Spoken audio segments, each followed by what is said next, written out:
Hello everyone. आज हम एक और नए क्वेश्चन को समझेंगे, किस तरीके से यहाँ पे हमें क्वेश्चन पूछा गया और किस तरीके से हमें यहाँ पे आंसर लिखना है कहीं ना कहीं, राइट। ये जो हमारा सीरीज़ चल रहा है ये हमारा 2023 के पेपर के अंदर, राइट, 2023 के पेपर के अंदर क्वेश्चन नंबर 4 को पिक किया हमने आज कि किस तरीके से 23 के पेपर में क्वेश्चन नंबर 4 में हमें क्या पूछा गया, किस तरीके से आंसर लिखना। मोस्टली हमारा जो पेपर चलता है ये सेक्शन ए में से चल रहा है अभी, और किस तरीके से यहाँ पे 10 मार्क्स के ईच क्वेश्चंस होते हैं, मतलब पार्ट वाइज भी 10 मार्क्स के होते हैं, क्वेश्चन नहीं पार्ट्स को भी इंक्लूड कर सकते हैं हम। एक क्वेश्चन में 2 पार्ट हुए तो 10 मार्क्स ईच, राइट। और उसी के अंदर हमें किस तरीके से 150 वर्ड्स के अंदर इन टर्म्स को समझाना है या क्वेश्चन जो पूछा गया उसे समझाते हुए लिखना है। और इसी के साथ साथ ये हमें यहाँ पे मैक्सिमम ध्यान रखना है कि हम 10 मिनट से ज़्यादा एक पर्टिकुलर क्वेश्चन को ना दें। अगर इसी पर्टिकुलर क्वेश्चन पे हमने 20-25 मिनट्स दे दिए तो हमारे आगे के सारे क्वेश्चन लेफ्ट आउट हो जाते हैं कहीं ना कहीं, राइट। चलिए शुरू करते हैं। शुरू करने से पहले यहाँ पे हम बेसिक सा एक कोड पढ़ते हैं हमेशा कि किस तरीके से कोड हमें पूछा गया और किस तरीके से हमें यहाँ पे कोड की अंडरस्टैंडिंग होनी चाहिए, ताकि जब हम एथिक्स का पेपर दे रहे हैं या ऐसे राइटिंग कर रहे हैं तो हमारे कोड्स माइंड में रहें। और अगर कोई कोड आता है हमें एक्सप्लेनेशन के फॉर्म में पूछने के लिए तो हमारी अंडरस्टैंडिंग डेवलप हो जाए कि किस तरीके से कोड पूछा जा सकता है और किस तरीके से कोड को हमें समझना है हमेशा कहीं ना कहीं, राइट। इसी के साथ अगर यहाँ पे आपको स्पीड स्लो लग रही हो तो आप इसको 1.5-2x पे भी देख सकते हैं कहीं ना कहीं, okay. When you read a book you hold another's mind in your hand. James के द्वारा, जेम्स बहुत बड़े फिलोसोफर थे, राइटर थे उस समय के, राइट। इन्होंने दिया था कि किस तरीके से when you read a book, जब आप कोई बुक पढ़ते हैं, बुक को आप हाथ में लेते हैं, यू होल्ड अनदर्स माइंड। आप जिसने बुक लिखी है शायद आप उसके माइंड को अपने हाथ में लेके पढ़ रहे हैं आज के समय में, राइट। तो आपको सोच के देखिए किस तरीके से एक बुक को जब हम पढ़ते हैं वो बुक किसी के माइंड के अंदर क्या थॉट्स है, क्या आइडियोलॉजी, उसको पूरा का पूरा रिफ्लेक्शन दिखाने का काम करती है, राइट। तो ये कोट दिया था जेम्स जी के द्वारा। यहाँ पे हमारे पास अगर एथिक्स से रिलेटेड हमें कंटेंट पढ़ना है और भी ज़्यादा केस स्टडी या ब्लॉग के फॉर्म में, तो आप www.sochies.com पे भी विजिट कर सकते हैं कहीं ना कहीं, राइट। चलिए क्वेश्चन शुरू करते हैं। क्वेश्चन यहाँ पे हमें सिंपल फॉर्म में दिया हुआ है। पहले के क्वेश्चन में हमें पार्ट्स के फॉर्म में दिया हुआ था, किस तरीके से कोट्स दिए थे, उनके एक्सप्लेनेशन, 3 क्वेश्चन अलग अलग थिंकर्स के कोट्स थे, उनके एक्सप्लेनेशन पूछे गए थे। यहाँ पे सिंपल क्वेश्चन नंबर 4 दिया गया और क्वेश्चन नंबर 4 में हमें बोला गया है कि किस तरीके से यहाँ पे कुछ पार्ट ए और पार्ट बी के 2 टाइप्स में पूछे गए। Part A, what really matters for success, character, happiness, life long achievement is a definite set of emotional skills. ये थोड़ा जो क्वेश्चन है ये फिलोसॉफिकल क्वेश्चन ज़्यादा बन रहा है यहाँ पे कहीं ना कहीं, right. Your EQ not just purely cognitive abilities that are measured by conventional IQ test. Do you agree with this view? Give a reason in support of your answer. किस तरीके से आज के समय में हम जब किसी को जज कर रहे हैं या किसी की चीज़ के अचीवमेंट को देखते हैं हम, तो वहाँ पे success, character, happiness, life long, इन सब अचीवमेंट्स को ध्यान में रखते हुए माइंडसेट, इमोशनल स्किल्स बनाते किसी भी चीज़ के लिए, किसी भी पर्सपेक्टिव को समझने के लिए या खुद को लेके भी कहीं ना कहीं। Not just purely cognitive abilities that are measured conventionally IQ test। यहाँ पे कंपैरेटिवली बोला गया है किस तरीके से cognitive abilities और conventional IQ टेस्ट जो हैं इनके बीच में कंपैरेटिवली हमें आंसर्स लिखने के लिए। अब क्या यहाँ पे इस व्यू, ये थॉटफुली जो व्यू जनरेट हो रहा है टोटल ओवरऑल, क्या आप इससे एग्री करते हैं? Give reason for supportive your answer. यहाँ पे एग्री कर भी सकते हैं, नहीं भी कर सकते, आपके ऊपर डिपेंड कर सकता है कि आपके उस समय में उस क्वेश्चन को लेके किस तरीके की रीजनिंग माइंडसेट में पहले आती है, माइंडसेट में किस तरीके की रीजनिंग पहले डेवलप हो रही है, किस तरीके के ज़्यादा से ज़्यादा मैक्सिमम पॉइंट्स डेवलप हो पा रहे ताकि हम आंसर में सबको इंक्लूड कर पाएँ। वो हमारे ऊपर डिपेंड करता है कहीं ना कहीं, राइट। कि मेरे यहाँ पे मैं सोच सकता हूँ कि हाँ मैं इस पॉइंट ऑफ व्यू से एग्री कर सकता हूँ, आप नहीं कर सकते। जस्ट रीज़न देना है आपको, सपोर्टिव आंसर। सबसे बढ़िया, सबसे अच्छी चीज़ एथिक्स और फिलोसॉफी पेपर की, ये फैक्ट बेस्ड नहीं होते, ये रीजनिंग बेस्ड होते हैं जो आपकी अंडरस्टैंडिंग को समझते हैं बस कहीं ना कहीं, कि आप प्रैक्टिकल अप्रोच में कितनी पॉजिटिव थिंकिंग या न्यूट्रल वे में पॉजिटिव शॉर्ट और लॉन्ग टर्म में डिसीजंस लेने वाले हैं कहीं ना कहीं, राइट। चलिए क्वेश्चन नंबर 2 को हम बाद में पढ़ेंगे जब हम उसको सॉल्व करेंगे। क्वेश्चन नंबर 1 को समझते हैं किस तरीके से हमें यहाँ पे आंसर लिखा जा सकता है। नॉर्मल सी चीज़ है, IQ। EQ stands for emotion intelligence. किस तरीके से हमारे इमोशन, हमारे जज्बात को लेकर हम यहाँ पे बात कर रहे थे। Which refers to a personal ability to recognize, understand, manage effectively, use their own emotion and those of others. हम देखते हैं सोसाइटी में आज के समय में कई जने ज़्यादा इमोशंस होते हैं, इमोशनल होते हैं किसी भी कंडीशन, किसी भी सिचुएशन बेस पे। कुछ कम जने हो सकते हैं, कुछ किसी तरीके से हो सकते हैं। यहाँ पे सब कुछ डिपेंड करता है उनकी एबिलिटीज़, किस तरीके से वो चीज़ों को रिकॉग्नाइज कर पा रहे हैं, किस तरीके से अंडरस्टैंड कर पा रहे हैं, मैनेज कर पा रहे हैं और इफेक्टिवली उसको इम्प्लीमेंट भी कर पा रहे हैं। कहीं ना कहीं यहाँ पे इम्प्लीमेंटेशन भी लिखा जा सकता था। IQ stand for intelligence quotient, which is measure of a person cognitive abilities including problem solving, logical reasoning and learning capacity। यहाँ पे हम IQs को रिप्रेजेंट करते हैं कि किस तरीके से हम आज के समय में हमारे एबिलिटीज़, कॉग्निटिव एबिलिटीज़ को ध्यान में रखते हैं, किस तरीके से कैसी कैसी प्रॉब्लम्स को किस तरीके से लॉजिकल रीजनिंग के साथ सॉल्व कर पाता है। हमने सिर्फ अभी तक इंट्रोडक्शन दिया है कि यहाँ पे क्वेश्चन में किस तरह के टर्म्स है, टर्म्स की अंडरस्टैंडिंग को समझाया कहीं ना कहीं। EQ stands for great significance than IQ in the realms of achievements, character development, happiness and life long uplift. मेरे को खुद को इंडिविजुअल लगता है कि इमोशनल इंटेलिजेंस ज़्यादा इंपॉर्टेंस, सिग्निफिकेंटली ज़्यादा इंपॉर्टेंस रखता है in comparatively achievement, character development, happiness, life long, सब को अकम्प्लिश करने के लिए राइट। अब मेरे को क्यों लगता है, वहाँ पे हमसे यही पूछा था कि पहले हमने क्या किया, इंट्रोडक्शन देने की कोशिश करी। इंट्रोडक्शन में किस तरीके से टर्म्स क्या है उनको एक्सप्लेन किया कि ताकि इंडिविजुअल को पता लगे कि हाँ हमें समझ में आया है क्वेश्चन, किस साइड में जा रहा हूँ, डायरेक्शन दी proper. Now we are coming down to reasoning. मैं रीजनिंग क्या दे सकता हूँ, resilience in the face of adversity, higher IQ individually maintain composure during crisis, again resilience display by Steve Jobs in overcoming challenges at Apple. Examples भी दिए किस तरीके से यहाँ पे अगर किसी भी तरीके की प्रॉब्लम्स आती है, किसी भी तरीके सिचुएशंस बनती है जिससे ओवरकम करना है कहीं ना कहीं, तो यहाँ पे आपकी EQ इमोशनल इंटेलिजेंस किस तरीके की, उस पर सब कुछ डिपेंड कर सकता है कहीं ना कहीं। Effective leadership and conflict resolution show करने का काम कर सकता है। Nelson Mandela EQ driven leadership facilitate peaceful conflict resolution during South Africa and transition to democracy. किस तरीके से सबसे बड़ा एग्जांपल है नेल्सन मंडेला, जब साउथ अफ्रीका के अंदर फर्स्ट प्रेसिडेंट के तौर पे खड़े हुए हैं, एवरीथिंग प्रेसिडेंट बने और डेमोक्रेसी को किस तरीके से इस्टेब्लिश किया वहाँ पे, या डेमोक्रेटिक कंट्री के तौर पे किस तरीके से वहाँ पे लड़े और किस तरीके से जेल में भी रहे। वो इफेक्टिव लीडरशिप इमोशन इंटेलिजेंस के थ्रू ही देखी जा सकती कहीं ना कहीं, या उनकी लीडरशिप के अंदर कहीं ना कहीं किस तरीके से इमोशनली वो लोगों के साथ जुड़ पाते थे। उनकी स्पीचेस के अंदर भी हम सुनते थे तो लोग इमोशनली उनसे अटैच हो पाते थे, तब जाके उनको इतनी रिस्पेक्ट या इस चीज़ों की अकम्प्लिश दे पाए कहीं ना कहीं, राइट। एम्पैथी, इन्हेंस कम्युनिकेशन, किस तरीके से अगर हमारा EQ अच्छा है तो कहीं ना कहीं हमारे एम्पैथी और इन्हेंस कम्युनिकेशन हो सकती है।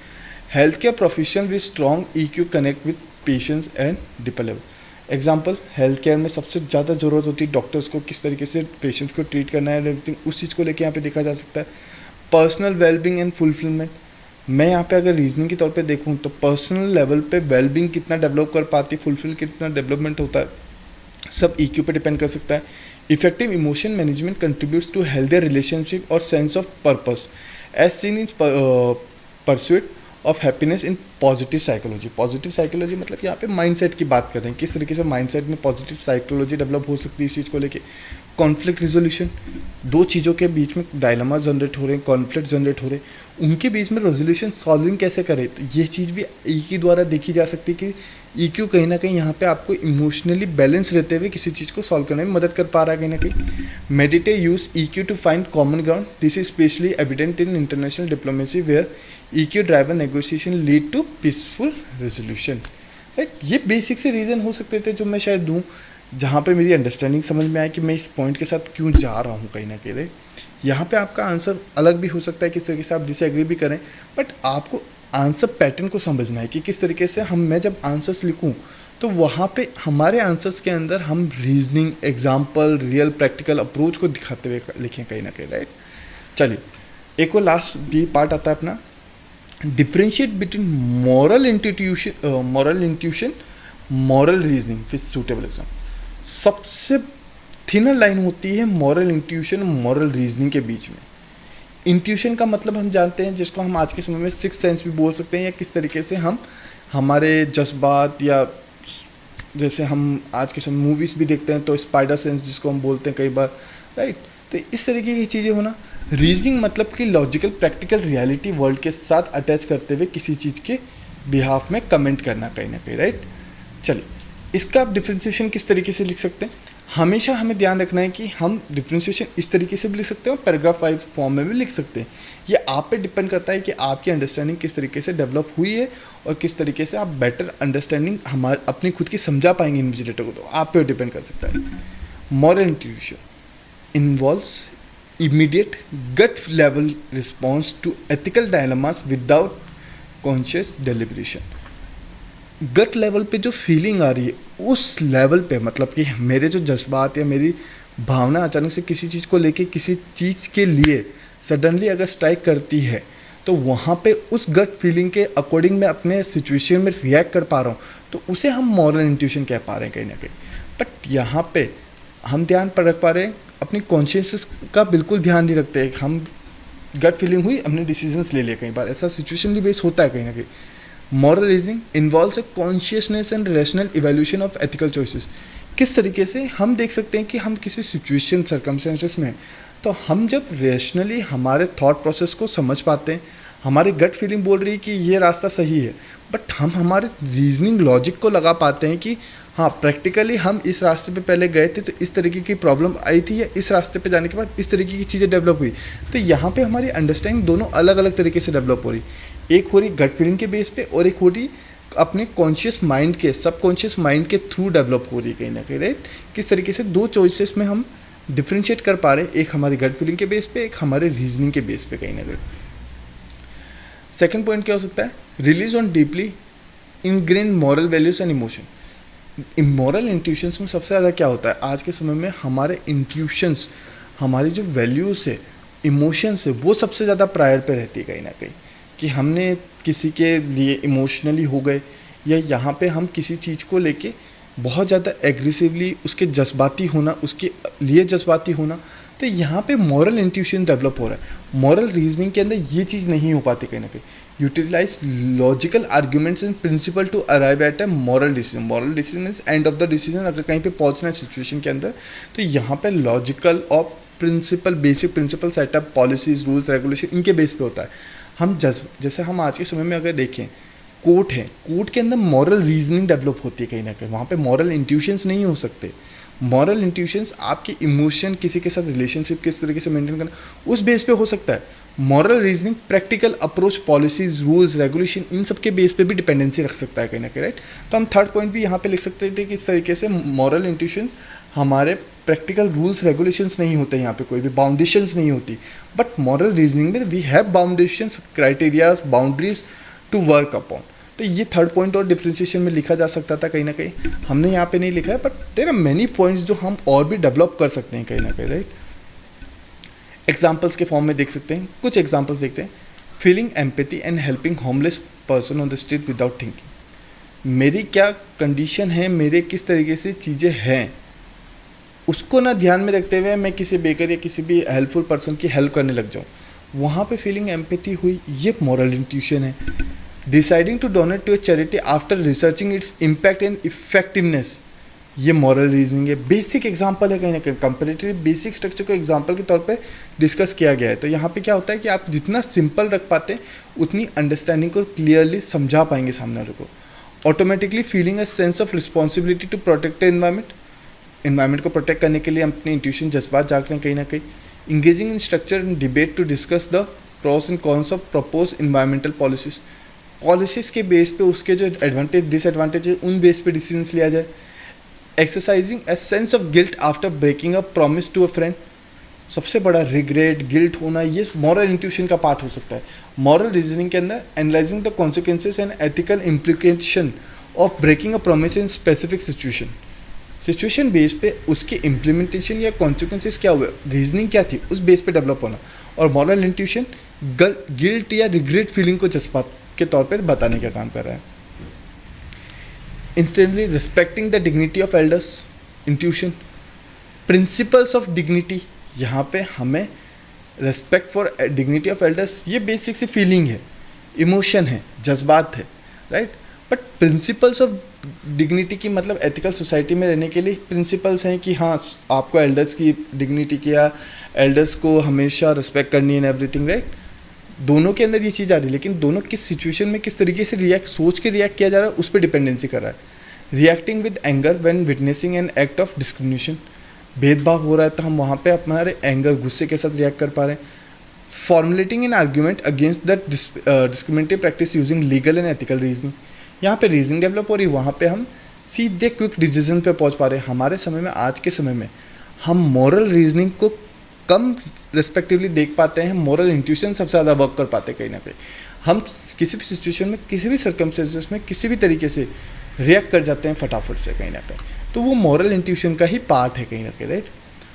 Automatically feeling discomfort and aversion towards LGBTQ जो ग्रुप है, इंडिविजुअल विदाउट थिंकिंग, वो इमोशनली आया है, वो इमोशनली वैल्यूज जनरेटिव। इसके अंदर हम कुछ नहीं कर पा रहे कि हमारे जज्बात किस तरीके से वर्क ऑन करता है। बट वहीं पे मॉरल रीजनिंग इंपॉर्टेंट क्यों होती, यहाँ पे इंडिविजुअल में consciously assess their attitude towards this group individually with और विदाउट एक्सपीरियंसिंग और इमीडिएट इमोशन डिस्कम्फर्ट। रीजनिंग को, जज्बात को साइड रख, मतलब अपने जज्बातों को साइड रखते हुए अपने रीजनिंग पे ज़्यादा ध्यान देना कि किस तरीके से मैं इसको अगर एक्सेस नहीं कर पा रहा हूँ या इनकी फीलिंग्स को नहीं समझ पा रहा हूँ तो क्यों नहीं समझ पा रहा हूँ। प्रैक्टिकल रीजनिंग वे में बोले तो हार्मोन्स हो सकते हैं जिनके बेस पे अपनी डिपेंडेंसी जनरेट हो रही है कहीं ना कहीं, राइट, जिनके बेस पे हमारा जजमेंट जनरेट हो रहा है इनके लिए। वहीं पे मॉरल इंट्यूशंस इग्नोर कर देना रीजनिंग को साइड में रखते हुए, राइट। तो ये बेसिक सा डिफ्रेंसिएशन हो सकता था किस तरीके से मॉरल इंट्यूशन और मॉरल रीजनिंग में आज के समय में डिफ्रेंसिएशन है कहीं ना कहीं, राइट। चलिए, तो होपफुली आपको क्लियर हुआ होगा किस तरीके से 2023 के अंदर हमारे पास जब क्वेश्चन नंबर 4 आया है तो हमें किस तरीके से यहाँ पे उसका आंसर लिखना चाहिए था और किस तरीके से हम इस तरीके के क्वेश्चन को और भी इस तरीके से लिख सकते हैं ताकि हमारे आंसर्स और बेटर बनते रहे कहीं ना कहीं, राइट। चलिए, तो मिलते हैं अपन नेक्स्ट लेक्चर के नेक्स्ट टॉपिक के साथ, नेक्स्ट क्वेश्चन के साथ। Till that time, thank you everyone, take care, bye bye.